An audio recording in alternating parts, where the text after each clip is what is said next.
Saudações. Acho que devo dizer de antemão que sou novo aqui. Então, por favor, sejam pacientes comigo, pois eu não conheço todas as regras, a etiqueta e as maneiras de fazer as coisas por aqui. Um amigo meu me vinculou a este fórum depois que contei a ele a história e mostrei a ele o material que estou prestes a compartilhar com vocês. Ele acha que alguns de vocês vão gostar, mas, para ser honesto, de onde eu estou sentado agora, este site parece mais um refúgio para trouxas do que algo mais sério.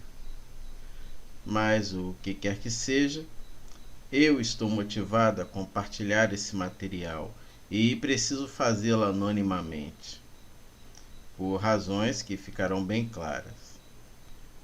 Tecnicamente, eu estarei infringindo a lei. Mas, se eu entendo como esse lugar funciona, esse tópico vai sumir daqui a 1 ou 2 dias. Sou o editor de produção de uma pequena editora independente nos Estados Unidos. Não direi qual ou onde, então não pergunte, pois eu gostaria de manter o meu emprego.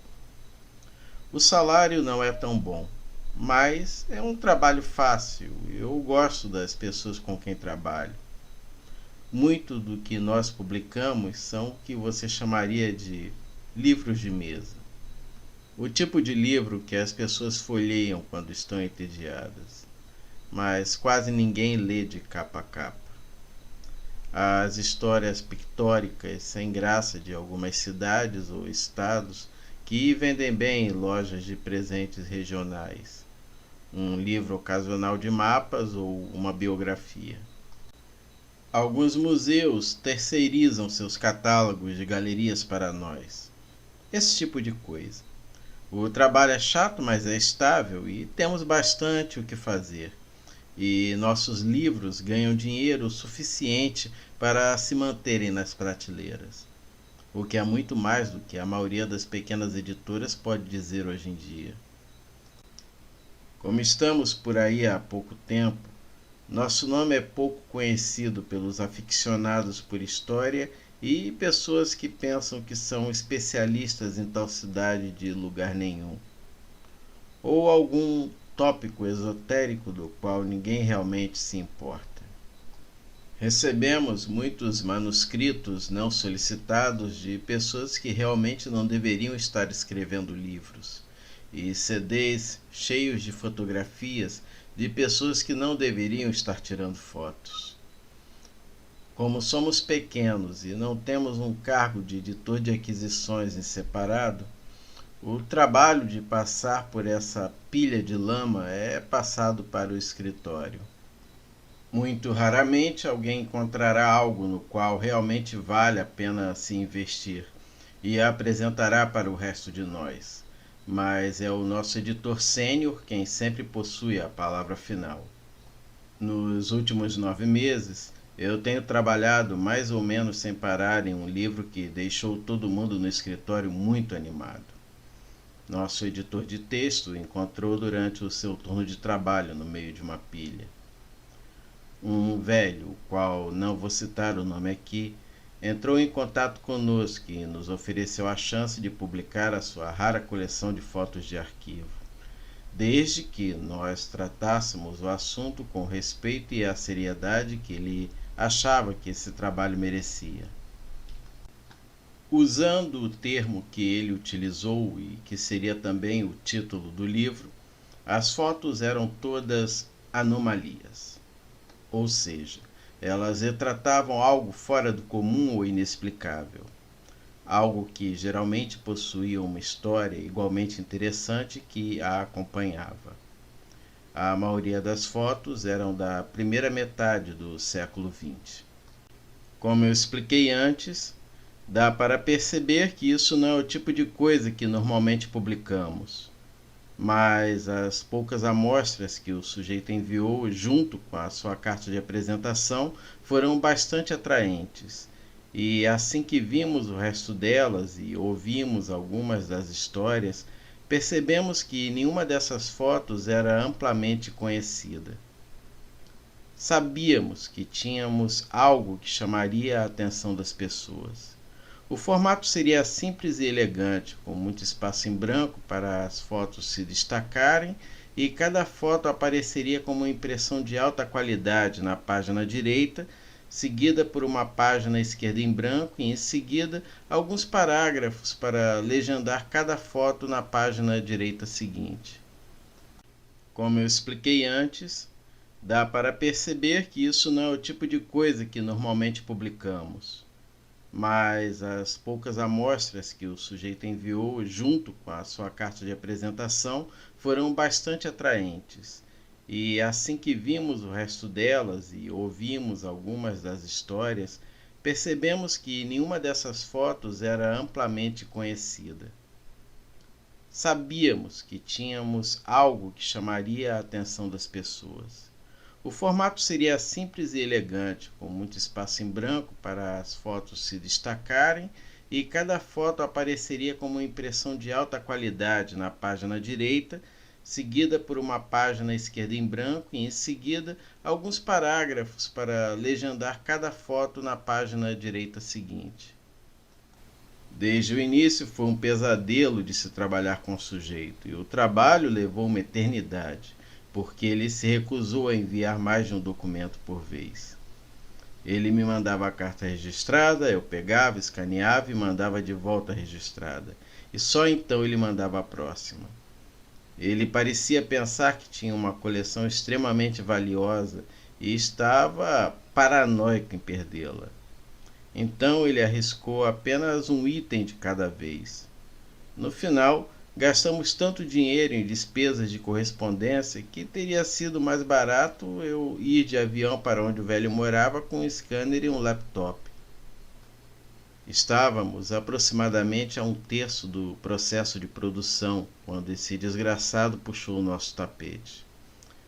Alguém havia oferecido a ele uma grande soma de dinheiro pelas fotos, muito mais do que nós estávamos oferecendo pelos direitos do livro, e com a condição de que o livro fosse paralisado e que as fotos ficassem longe dos olhos do público. Exigimos que ele viesse para o encontro cara a cara conosco, e tentamos argumentar com ele e atender ao seu orgulho e desejo de aclamação acadêmica, e por alguns dias parecia que tinha funcionado. Mas quando ele voltou para casa, ele mudou de ideia de novo e começou a xingar a mim e a meu editor sênior no telefone, exigindo que arquivássemos o livro. Ele contratou um advogado que veio com alguma bobagem para anular o seu contrato. E então ele nos ameaçou com um processo que nos levaria à falência se continuássemos com o projeto e perdêssemos. Para adicionar um insulto final à injúria, o escritório de advocacia enviou esse cara chato de TI ao nosso escritório para garantir que os materiais fossem apagados dos nossos computadores. A grande maioria do trabalho existia na minha máquina. Eu passei literalmente meses da minha vida nesse projeto. Então eu me senti e ainda me sinto o mais violado e amargo com essa coisa toda. Alguém deveria se beneficiar de todo esse trabalho. Daí as minhas razões para vir aqui. Infelizmente, não tem as digitalizações de alta resolução que fiz das fotos, mas tenho os rascunhos das legendas originais e 14 miniaturas de média resolução que criei no Quark, enquanto eu estava organizando a versão original do livro. Não me pergunte por que ainda estamos usando o Quark, é o que sabemos usar e o que já apagamos há muito tempo. Eu não deveria, mas ocasionalmente eu levava para casa os arquivos do Quark em aberto para fazer alguns ajustes no meu PC pessoal.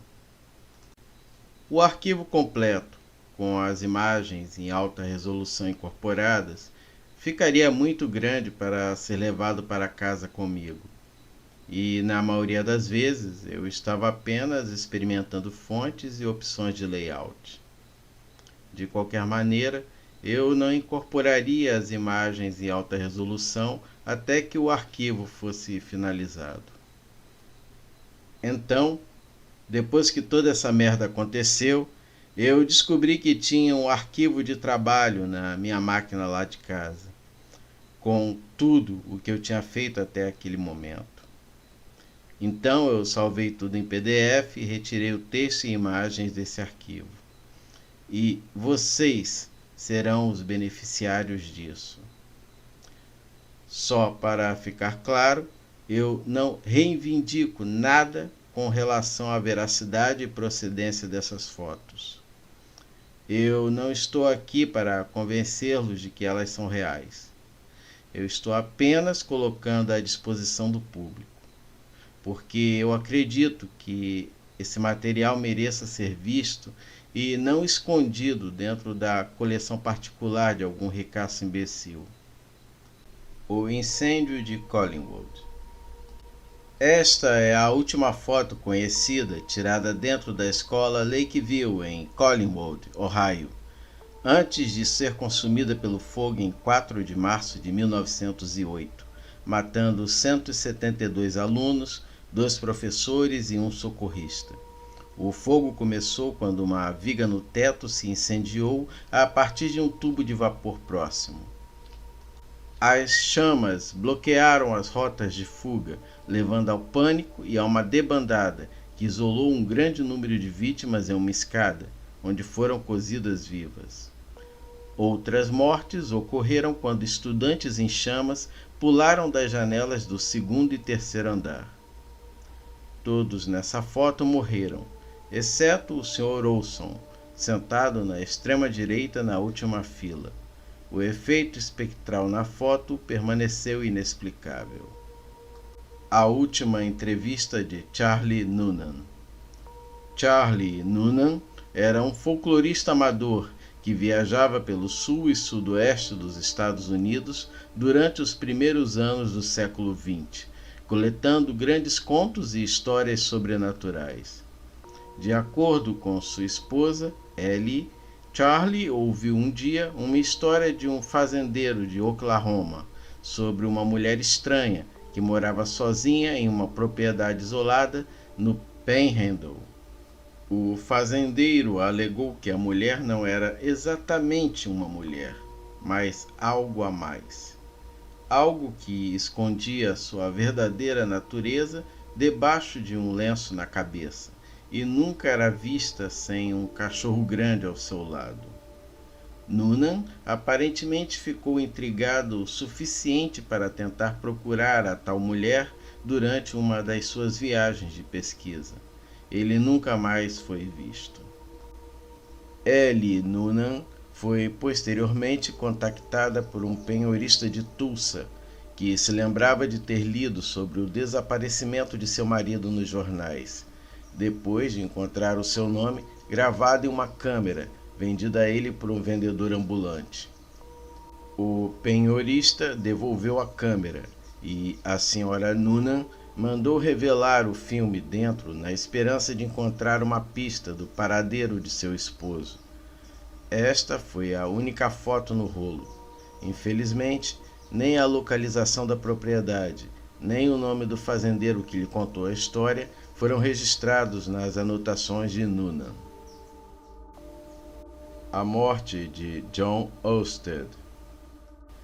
Esta fotografia, profeticamente rasgada, retrata um guarda da cor do Exército da União, um mês antes de marcharem para a batalha em Antietam, em setembro de 1862.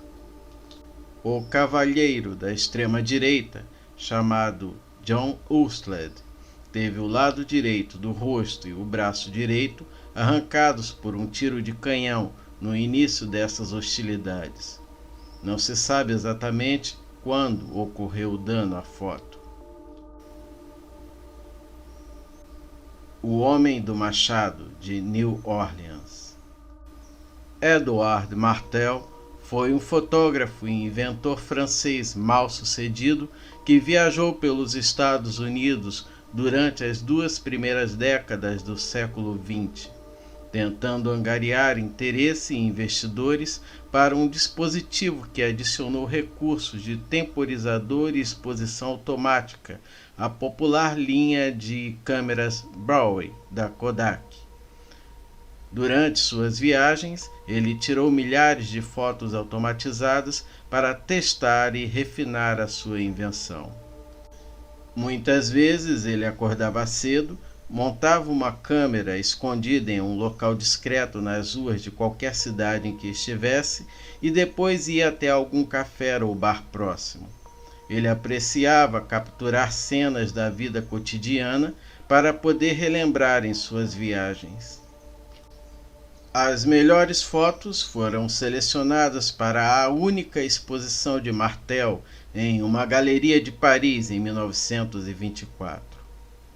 Infelizmente, Martel morreu sem um tostão e desconhecido em 1955. E coube à sua filha, Jeanne, organizar as caixas e caixas de fotos que ele deixou para trás, para decidir o que deveria ser mantido e o que poderia ser descartado. Durante esse processo, ela se deparou com esta foto, tirada em New Orleans, na manhã de 28 de outubro de 1919, poucas horas antes de Martel embarcar em um navio a vapor e retornar à França. Martel odiava borrões de movimento em suas fotos, porque acreditava que eles passariam uma má impressão de seu mecanismo. Esse preconceito o fez deixar de lado e ignorar aquela que provavelmente foi a foto mais importante em sua carreira. O que torna essa foto tão especial? Na noite anterior, o notório e ainda não identificado serial killer, conhecido apenas como o Homem do Machado de New Orleans, havia cometido seu último assassinato, matando Mike Pepitone em seu quarto e depois fugindo do local, no momento em que a esposa de Pepitone estava descobrindo o corpo. Poderia ser ele voltando para sua residência? É impossível dizer, mas se for, a imagem parece desmentir a lenda, baseada no depoimento vacilante de Pauline e Mary Bruno e o preconceito predominante na época de que apenas um homem negro era capaz de tal selvageria. Os criptídeos das grandes cavernas. Essa foto foi tirada em 1895 por um fotógrafo amador chamado Orrin Jeffries, enquanto explorava uma seção não mapeada das grandes cavernas no sudoeste da Virgínia. Na época em que foi tirada, Jeffries estava realizando experimentos fotográficos, usando exposições super longas para ver se alguma coisa poderia ser captada na total ausência de luz, também conhecida como escuridão de caverna. Ele se posicionava em terreno plano, apagava sua lanterna e depois abria a lente de sua câmera caseira por longos períodos em direção à escuridão. Durante um desses experimentos, ele ouviu algo se aproximar dos recessos mais profundos da caverna. Assustado, Jeffries abandonou seu experimento e disparou um dos flashes, dos quais ele se utilizava para tirar fotos comuns no subsolo. De acordo com a entrevista que ele mais tarde deu a um jornal local, Jeffries viu 3 criaturas humanoides olhando para ele de dentro das sombras, e saiu correndo na outra direção, e não parou de correr até que estivesse fora da caverna. Vários dias depois, ele voltou com 3 outros homens para recuperar a sua câmera. Esta é a imagem que foi encontrada registrada no filme. Os Gêmeos Harlow. 1938, Evergreen Park, Illinois, área fora de Chicago. Billy e Steve Harlow estavam no banco da frente com a sua mãe Tammy quando seu Ford Sedan colidiu de frente com um Chrysler. Durante a colisão, os carros giraram de forma a colidir com outros 2 veículos adicionais. Tammy Harlow sobreviveu, mas os meninos foram ejetados pelo para-brisa e morreram instantaneamente. Um fotógrafo de um jornal local tirou esta foto. Enquanto uma equipe de voluntários trabalhava freneticamente para libertar John Downing, o motorista do Chrysler, parece que os pequenos Billy e Steve ficaram para assistir. A tragédia Sorenson. Os Sorensons eram uma família dinamarquesa que emigrou para os Estados Unidos em algum momento entre 1905 e 1906. Eles chegaram com seu filho mais velho, Andrews, visto no burro, e se estabeleceram em uma fazenda no Missouri. Mais 3 crianças, Simone, Frike e Matilde, centro-direita e na carroça respectivamente, logo os seguiram. Esta foto, tirada em 1916, captura todas as 4 crianças algumas semanas antes da tragédia. As 3 crianças mais velhas aparentemente estavam brincando no celeiro de feno e devem ter adormecido. O pai deles, Nicholas, passou com seus cavalos carregando o ancinho de feno pela pilha e desmembrou os 3, nos locais precisamente sugeridos pela falha na foto. Matilde, a mais nova, estava dentro de casa com a mãe no momento e não se feriu. De acordo com o filho de um vizinho entrevistado posteriormente pelo autor, o burro morreu mais tarde de forma igualmente hedionda, ao ficar com a cabeça presa em uma cerca de arame farpado e quase se decapitando no frenesi para se libertar. Este detalhe final não pôde ser confirmado. O espectro de Viola Peters. Viola Peters era uma solteirona bem-nascida que vivia sozinha na pequena cidade rural de Makersville, na Geórgia. Ela era muito amada em sua comunidade por suas contribuições de caridade para a Igreja Batista, o refeitório e o orfanato local, especialmente durante a época da Grande Depressão. Essas instituições subsistiam quase que inteiramente devido à sua generosidade. Em julho de 1935, Viola foi brutalmente violada e assassinada por um andarilho chamado Tom Cullen, que trabalhava há pouco tempo em uma refinaria de cobre próxima. Cullen continuou a ficar na casa de Viola, junto a seu cadáver, por mais 17 dias antes de ser pego e capturado. Um bando de moradores enfurecidos invadiu a cadeia do condado, levaram Cullen e o lincharam e penduraram na velha ponte sobre o rio Toccoa. Essa foto foi tirada por Garrett Killian, uma testemunha do linchamento, e causou um grande alvoroço quando foi publicada alguns dias depois no The Atlanta Constitution. Para a maioria, isso sugeria que o espírito de Viola alcançou alguma paz ao assistir à execução de seu assassino. Mas algumas mentes distorcidas viram em seu semblante desamparado o desejo de dar uma última olhada em seu único amante. O fantasma de Sarah Eustace. O Hospital Estadual Danvers, anteriormente Danvers Asilo Estadual para Lunáticos, era um hospital psiquiátrico no estilo de Kirkbride, construído em 1874, no que era então um local isolado na zona rural de Massachusetts. Como todos os asilos de Kirkbride, ele era famoso por sua arquitetura gótica e pelo uso de técnicas médicas agora ultrapassadas para o tratamento da insanidade. Danvers é frequentemente citado como o berço da lobotomia pré-frontal. Danvers tem várias outras referências à sua má fama. Ele foi inspiração para o fictício Sanatório Arkham, que apareceu em várias histórias de H.P. Lovecraft, que por sua vez inspirou o Asilo Arkham no universo fictício de Batman. Foi também onde o filme de terror Seção 9 foi filmado. Esse filme colocou em evidência a vasta rede de túneis abaixo de Danvers pelo seu aspecto assustador.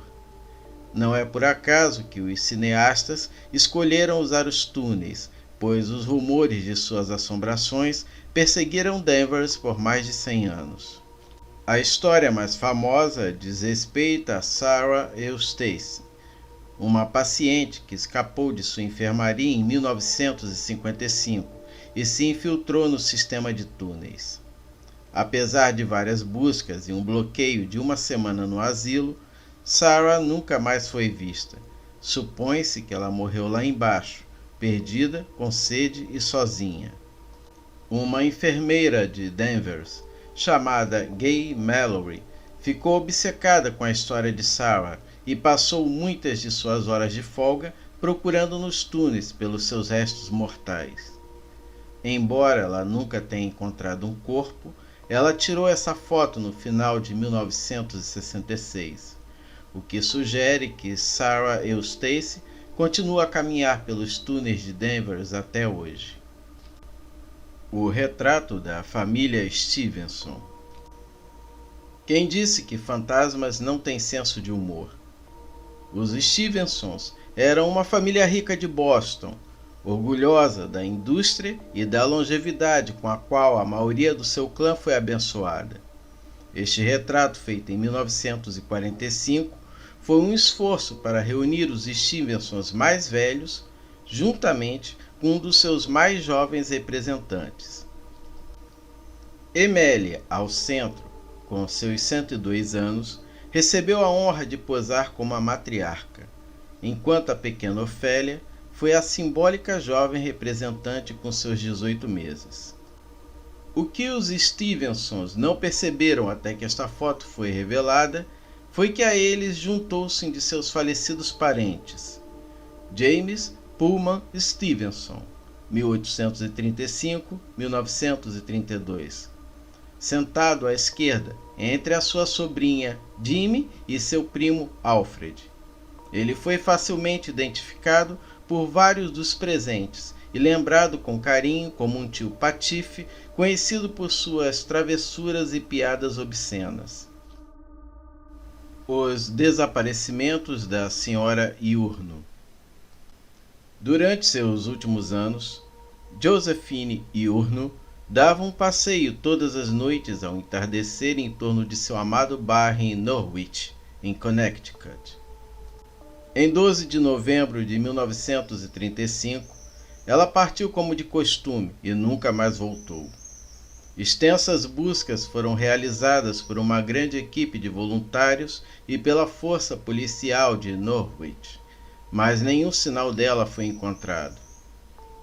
3 anos depois, a Sra. Iurno foi encontrada agachada em frente à casa de um vizinho, sem marcas no corpo e em perfeita saúde. Quando perguntada onde ela estivera, a Sra. Iurno não conseguiu entender a pergunta. Do ponto de vista dela, nenhum tempo havia se passado. Contra o conselho de seus vizinhos e de seu médico, ela recusou qualquer tratamento médico e retomou sua vida como se nada tivesse acontecido, incluindo aí seus passeios noturnos. Outro vizinho tirou esta foto dela no outono de 1938. Nuvens de fumaça vindas de pilhas de folhas em chamas dão uma sensação apropriadamente estranha. Na mesma data, em novembro de 1940, 5 anos após o seu desaparecimento inicial, a Sra. Iurno desapareceu novamente. Desta vez, ela nunca mais foi vista. O destino de Sally York.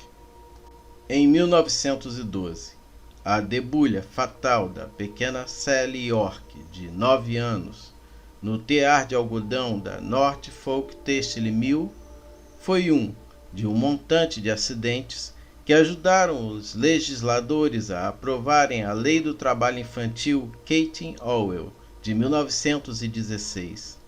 A primeira lei na história que tentou inibir o trabalho infantil nos Estados Unidos. Do momento do acidente até o fechamento da fábrica, 4 décadas depois, os trabalhadores reclamavam constantemente de pontos frios, ruídos estranhos e batidas repentinas no ombro quando ninguém estava por perto. Os capatazes da fábrica nunca prestaram atenção a essas queixas, até que em 1932 esta fotografia veio à tona. Ela foi tirada por um fotógrafo viajante chamado Benny Johnson, que prontamente a vendeu para a North Fork Gazette por $10. A fábrica havia fechado para as férias de Natal e estava vazia na época. A foto foi mais tarde culpada pelo fechamento da fábrica, embora a Grande Depressão tenha sido a causa mais provável disso. Os olhos de Lily Palmer. Lily Palmer ainda não tinha 4 anos quando experimentou o que seus médicos mais tarde chamariam de início de agudas alucinações sensoriais. Esta foto, tirada pela mãe de Lily, Annette, na noite de Halloween de 1952, supostamente captura a chegada de seu distúrbio. Lily e sua babá filipina estavam saindo para uma caminhada de doces ou travessuras, quando a criança de repente gritou e começou a arranhar seus olhos. Demorou algum tempo até que ela estivesse calma o suficiente para falar, mas quando perguntada sobre o que ela viu, Lily falou repetidamente sobre coisas rastejando em seus olhos. Vários dias depois, sem supervisão e só em seu quarto, Lily perfurou os 2 olhos com uma das agulhas de tricô da sua mãe. Depois de receber tratamento médico, ela foi avaliada e internada, e permaneceu institucionalizada pelo resto de sua vida. Primeiro em Bellevue, na zona leste de Manhattan, e depois na Rockland Psychiatric Center em Orangeburg, onde permaneceu até morrer de um ataque cardíaco em março de 2001. Um telefonema para um de seus ex-cuidadores em Rockland confirmou que os episódios de Lily foram mais traumáticos na noite de Halloween. Mas durante a maior parte de sua vida, ela podia ser ouvida, implorando aos funcionários para ajudarem a tirar essas coisas dos olhos dela. A decepção da Trindade. Esta é uma das várias e famosas fotografias tiradas durante a primeira detonação nuclear. Realizada pelo Exército dos Estados Unidos em 16 de julho de 1945, no campo de provas de White Sands, localizado no deserto da Jornada del Muerto, a cerca de 35 milhas a sudeste de Socorro, no Novo México. O lançamento desse dispositivo de plutônio projetado para uma implosão, o mesmo método usado no dispositivo da Fat Man lançada em Nagasaki, inaugurou a era atômica e a eventual corrida armamentista entre os Estados Unidos e a União Soviética. Mas apenas um punhado de pessoas estava ciente de que essa foto foi cortada antes de ser lançada ao público, e agora estão todas mortas. Uma delas foi o fotógrafo original, que deu ao autor uma cópia da foto original com a condição de mantê-la fora dos olhos do público, até que os cidadãos do mundo pudessem lidar com as ramificações daquilo que ele retratou. O autor permaneceu incerto se esse critério foi atendido, mas como ele provavelmente possui a última cópia existente, ele decidiu que a sua responsabilidade é com a verdade.